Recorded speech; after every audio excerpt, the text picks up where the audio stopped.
12 जून रोजी अहमदाबादच्या सरदार वल्लभभाई पटेल विमानतळावरून उड्डाण केलेलं एअर इंडियाचं बोईंग 7878 विमान अवघ्या काही क्षणातच खाली कोसळलं।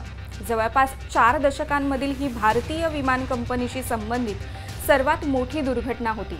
यामध्ये 240हून अधिक जणांचा मृत्यू झाला।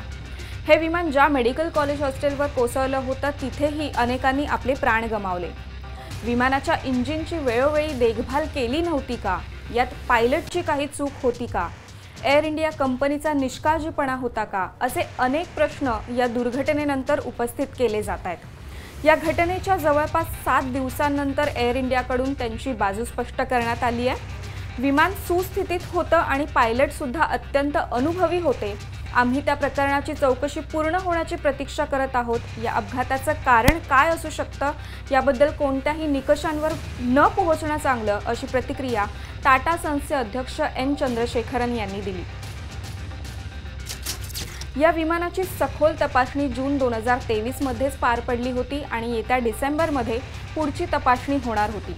मार्च 2025 मध्येच विमानाच्या उजव्या बाजूकडील इंजिनात बदल करण्यात आलं होतं आणि डावीकडील इंजिनाची एप्रिलमध्ये तपासणी करण्यात आली होती। तसंच दोन्ही इंजिनांची नियमित देखरेख होत होती, ज्यात कधीही कोणताही दोष आढळला नव्हता, असं ते म्हणाले। विमानातील दोन्ही पायलट अत्यंत अनुभवी होते। कॅप्टन सबरवाल यांना 11,500 तासांपेक्षा जास्त उड्डाणाचा अनुभव होता, तर फर्स्ट ऑफिसर क्लाइव्ह यांना 3,400 तासांपेक्षा जास्त उड्डाणाचा अनुभव होता। मी त्यांच्या सहकाऱ्यांकडून ऐकलं की ते अत्यंत उत्कृष्ट वैमानिक आणि कामाच्या बाबतीत चोख होते।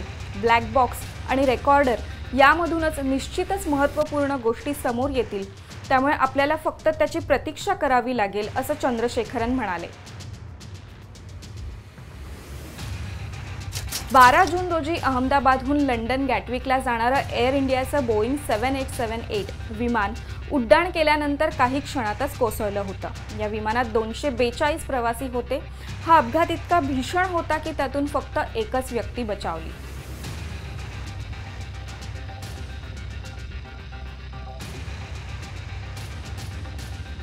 अहमदाबाद विमान दुर्घटनेनंतर बोईंग 7878 चा तुर्कीशी संबंध असल्याच्याही चर्चांना उधाण आलं होतं, परंतु एअर इंडियाच्या ताफ्यातील 33 बोईंग ड्रीमलाइनर्सपैकी एकही विमानाची देखभाल ही तुर्की टेक्निकद्वारे केली जात नसल्याचं चंद्रशेखरन यांनी स्पष्ट केलं।